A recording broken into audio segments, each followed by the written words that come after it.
For day number 9 of Occupy AM 560 WIND. All right, let's start right away with a man I'm a big fan of his work in particular, the advisor to the Anti-Terrorism Caucus at the U.S. House of Representatives and author of the newest book, The Confrontation, Winning the War Against the Future Jihad. It's Waleed Phares. And Waleed, thanks for coming on. Well, thank you for having me tonight. And I do appreciate your work. I hope many people tell you that every day.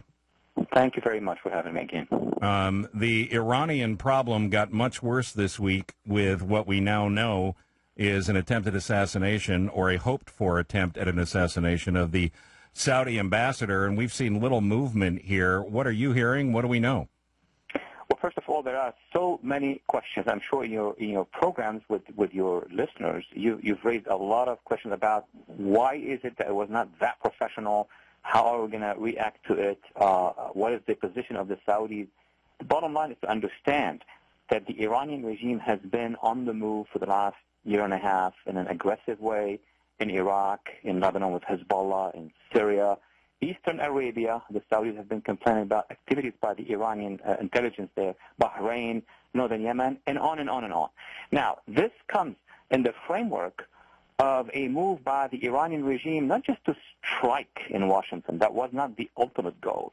It was to trigger out of Washington, out of this attack against the Saudi embassy and the, assumed assassination of their ambassador, to trigger events in Saudi Arabia. That was the ultimate goal of the operation, and that very few yet have really came to grasp.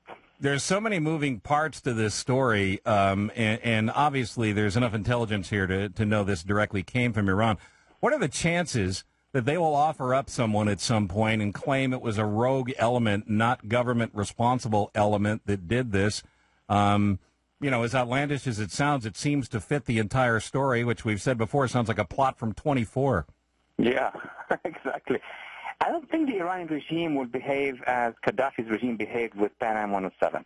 That is not the case. Because of the design of the operation, this is a story now that myself and some other experts in Washington are thinking would be the real scenario.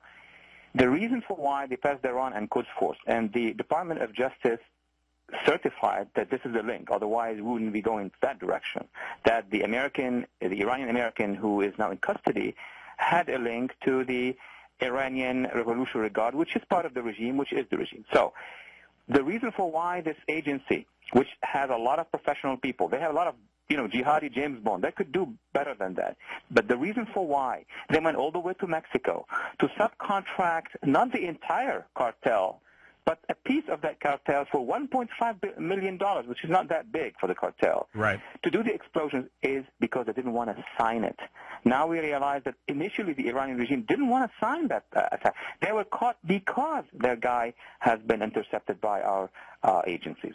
But as you said, it's sloppy, and the Iranian government is big enough and dark enough where it should have been a more professional operation. That's precisely what I'm arguing now. It's sloppy on purpose, because if it was 100% professional, the risk of knowing that this is Iran, because it's going to be either Al-Qaeda or Iran, and eventually we will know. The Iranian regime is not yet up and ready for a major confrontation with the United States. They have a return address.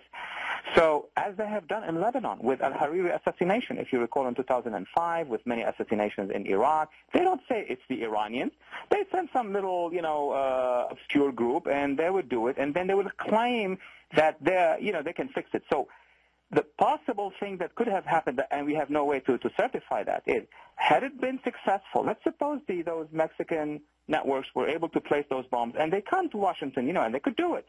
Much easier than for Iranians or Hezbollah to do it, at least in terms of camouflage. What would have happened is a press release issued not by the Iranians, but by some sort of jihadi group, not from Iran, but from Saudi Arabia.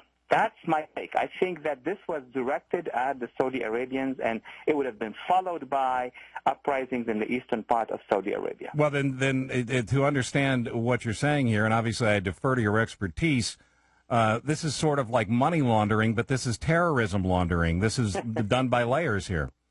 I'm gonna quote you. This is great saying. Yes. Right. Basically, the operation, because it's very sensitive to do it in this hemisphere and within the United States and in Washington, they wanted to hit the person, the ambassador, who's the closest to the king.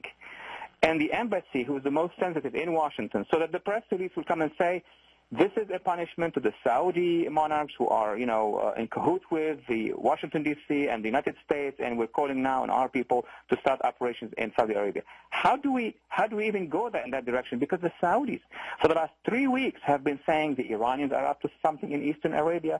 There is a large area of Eastern Arabia which has a majority of Shia, a lot of influence by the Iranians, and add to it this the additional thing. They also, out of the blue, wanted to bomb the Israeli embassy. And people will ask, why would they do that? Well, because that press release will say we have punished the Saudis for collaboration with the Israelis. Here in America, we may not understand that, but the propaganda spin in the Middle East will find it, a great jihadi operation. Right, for sure, and I think the reaction in the Arab world, frankly, is as important as whatever our reaction will turn out to be, because certainly we haven't gotten there yet. But what is the conversation likely to be between the White House and the Saudis now? Because integrity, saving face, if you will, respect is a huge part of the Arab culture, and the Saudis can't let this stand, right? Well, it's different. For the Saudi government, and I have been in debate even on Saudi TV just yesterday and spoke with people close to the government, they are very concerned. This is their issue. This is basically a war that the Iranian regime is waging against Saudi Arabia. The way they see it is that their flanks are now submerged by the Iranians in northern Yemen. To their south, there is a large enclave of pro-Iranian militias. To their east, within their own borders, you have pro-Iranian networks. Right. And on the other hand, the United States, including the administration, are not ready for a confrontation with Iran. That's the difference between the Saudi and American position. They're not on the same page. Of course, we're going to go to the UN. Of course, we're going to ratchet up the sanctions. That's for sure. But a real pressure on the Iranian regime, it's yet to be seen if it's going to be done by Washington or not. Will sanctions make a difference? I mean, will a tightening of sanctions, even an agreement amongst allies of pressuring and tighter sanctions against the government, does it matter to the Iranian government? No, because we've tried all the sanctions. Right. Yes, it matters to a certain degree, but if you don't have complete, tight, secure international sanctions, if you don't have Russia and China and India and everybody in the region completely tightening, and also if you don't have Iraq, because half of Iraq is influenced by the Iranian regime, so we could encircle all of Iran and that part of Iraq where we are, and it's still working and doing business with them, and it's not going to work. So it all depends on what kind of international coalition we will be able to build. But if I may add quickly, the real response is not going to be sanctions. The real response is going to be a partnership, a support to the Iranian Green Movement. The Iranian opposition is the best response, basically, to that regime. Right, to fund the interior folks who are looking to overthrow the government. Well, that's what it is. That's what happened in Libya. Right. That's what's happening in Syria. Right, and those conversations have been going on even before this week, certainly. Before I let you go, tell me about the book, The Confrontation. The Confrontation, Winning the War Against Future Jihad, is a book on strategies. What is it that the international community, including the United States and our allies, should be doing on the war of ideas and counterterrorism to win not just today's confrontation, but the 5 and 10 years of threats that are ahead of us. And where do I get it? Amazon, everywhere. Well, I don't get it there. You send it to me, and you sign it. And sign and 2 copies. That's right. As I always say, get 2 copies. You're careless, you'll lose the first one. Waleed, I thank you. Thank you very much. That's Waleed Phares, and again, he is the advisor to Anti-Terrorism Caucus at the U.S. House of Representatives and an absolute expert there. So that's what we have. We have terrorism.